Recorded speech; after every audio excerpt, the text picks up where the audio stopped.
Thank you very much and good afternoon. The First Lady and I, please, are delighted to welcome you all to the White House for this very special occasion, and that it is. Today is my great privilege to present our nation's highest civilian honor, the Presidential Medal of Freedom, to a courageous warrior and a fearless patriot, General Jack Keane.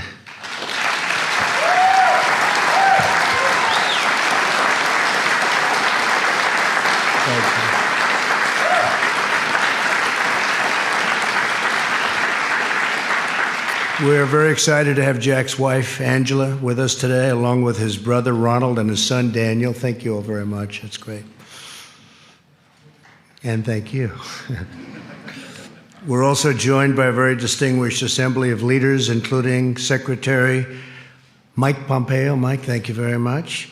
Secretary Mark Esper, Attorney General William Barr, Secretary Dan Brouillette, Senator Lindsey Graham, Lindsey, Chairman of the Joint Chiefs of Staff, General Mark Milley. Great job, Mark. And General Keith Alexander. Okay, thank you very much. Thank you all. Jack Keane was born in 1943 into a family with a strong tradition of military service. His father served during World War II as a Marine in the Pacific Theater. Jack grew up in a housing project on the Lower East Side of Manhattan and became the first member of his family to attend college. At Fordham University, he joined the ROTC, distinguishing himself as a cadet and a member of the famed Pershing Rifles. Upon graduating, Jack was commissioned as a second lieutenant in the U.S. Army. He volunteered to serve in Vietnam and joined the legendary 101st Airborne Division. As a platoon leader and later company commander, Jack fought through fierce and bloody combat. He demonstrated unflinching courage under fire. And for his exceptional valor, Jack was awarded the Silver Star. After Vietnam, Jack and his late wife, Terry, adopted two wonderful sons. They raised Daniel and their late son, Matthew, with extraordinary love and care. In the Army, Jack designed new training methods to ensure that military leaders would always be extremely well prepared for the intensity of combat command.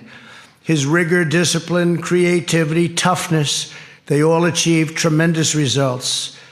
General William Depew, who helped rebuild the American military after Vietnam, wrote that Jack was the best brigade commander that he's ever had.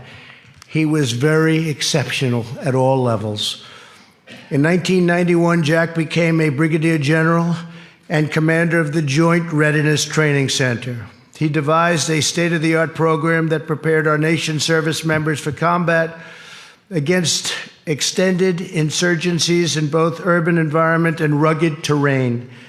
Jack prepared this nation for the wars to come and helped train soldiers that would later serve in Bosnia, Somalia, Haiti, and Kosovo. Jack was named a Vice Chief of Staff of the Army in 1999, was in his office on September 11, 2001, when terrorists struck the Pentagon. He ran through smoke and debris and evacuated the injured, saving lives. He visited the wounded in hospitals and attended scores of funerals for the fallen patriots slain in the attack. Jack soon helped oversee the initial military operations in Iraq and Afghanistan and was the first senior military official to visit troops in the field. In 2003, he was offered the position of Army Chief of Staff, but in a profound act of devotion, he turned down the position and left the Army after nearly 38 years to care for his wife, Terry, who had developed Parkinson's disease. In 2006, Jack helped engineer the surge that stabilized a deteriorating situation in Iraq and allowed Iraqis to finally take charge of their own future. In the years since, Jack has continued to offer his sage counsel to military and policy leaders and to visit our troops on the frontiers. And Jack, I have to say, has given me a lot of good advice, too. He's been called a national treasure by Henry Kissinger and is a recipient of the Bradley Prize and the Ronald Reagan Peace Through Strength Award. Jack Keane is a visionary, a brilliant strategist, and an American hero. General, you will be remembered as one of the finest and most dedicated soldiers in a long and storied history of the United States military. No question about it. Congratulations again to you and your family. I would now like to ask the military aide to come forward and present General Jack Keane with the Presidential Medal of Freedom. Thank you.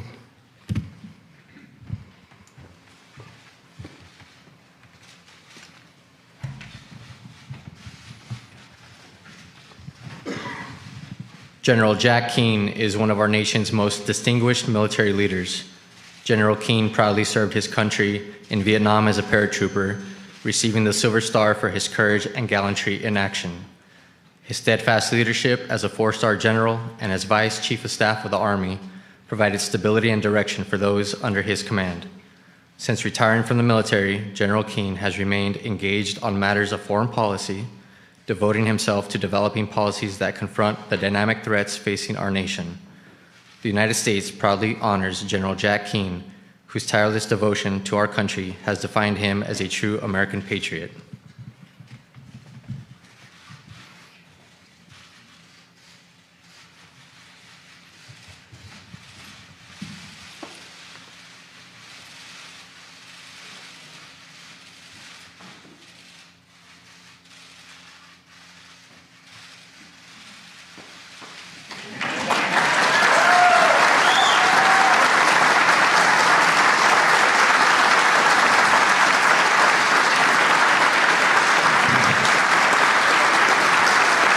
Thank you very much.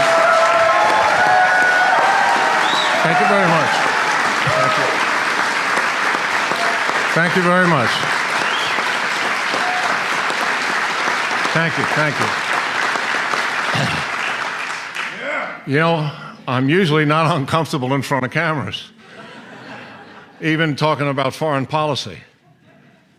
But today, I have to talk about my own life, and that adds a little bit of tension that you wouldn't normally have. Mr. President, I'm deeply honored by this extraordinary award, and to receive it here in the White House, surrounded by family, by friends, and by senior government officials, it's really quite overwhelming, and you can hear it in my voice. Thank you, Mr. President, for your generous and your kind words, and also for your very touching and personal phone call several months ago about this. I've always experienced the love of family and friends. Some friends that are here today, we go back over 50 years. My parents raised my brother Ron and me in a working class Catholic environment. We were fortunate to attend Catholic schools in New York City. We were so strengthened, it so strengthened our values and also our character. My brother Ron has always been there for me, and I'm delighted he's here today. I thank God for guiding me in the journey of life. I have two great loves in my life. Terry Doyle, who the President mentioned, my love since we were 18. We lost her too soon. And Angela McGlowan, who I will love for the remainder of my life. With all honesty, I wouldn't be standing here without their love and their devotion. My son Daniel is here. Love you and proud of you, Dan. And my other son Matthew, he was a special angel who is with the angels in heaven today. I have known for some time that there are two major events that changed my life. The first was the Vietnam War. An infantry paratrooper in close combat with my soldiers, where death was always a silent companion. Yet it was there I truly learned the value of life, the value of human life, to treasure it, to protect it. The experience crystallized for me the critical importance of our soldiers to be properly prepared with necessary skill and the appropriate amount of will to succeed in combat. I lived a life, as the President mentioned, for 38 years in the Army. I lived that life among heroes who inspired me, and I'm still in awe of them today. My sergeants, my fellow officers, and my mentors shaped me significantly, and several times they saved me from myself. And that's the truth of it. The second event was 9/11, the Pentagon. I lost 85 Army teammates, lived the tragedy up close, attended scores of funerals with Terry. 2 days after, as a New Yorker, I was dispatched to the World Trade Center, horror, walking across those smoldering ruins, and then making certain that Mayor Giuliani had all the military support that the Pentagon could render. It was personal, and I was angry. And despite having left the Army 17 years ago, I never left the 9/11 wars and America's focus on radical Islam and what they did to us. I could not have imagined that I would stay so involved in national security and foreign policy. My motivation is pretty simple. Do whatever I can, even in a small way, to keep America and the American people safe. Mr. President, thank you for the Trump defense buildup. What you are doing to dig us out of the deep hole that you found the military in is all about protecting America, not just for today, but for the generation to come. And thank you so much for everyone for sharing this day. And thank you again, Mr. President, for making this day happen. God bless America, and God bless the American people. Thank you.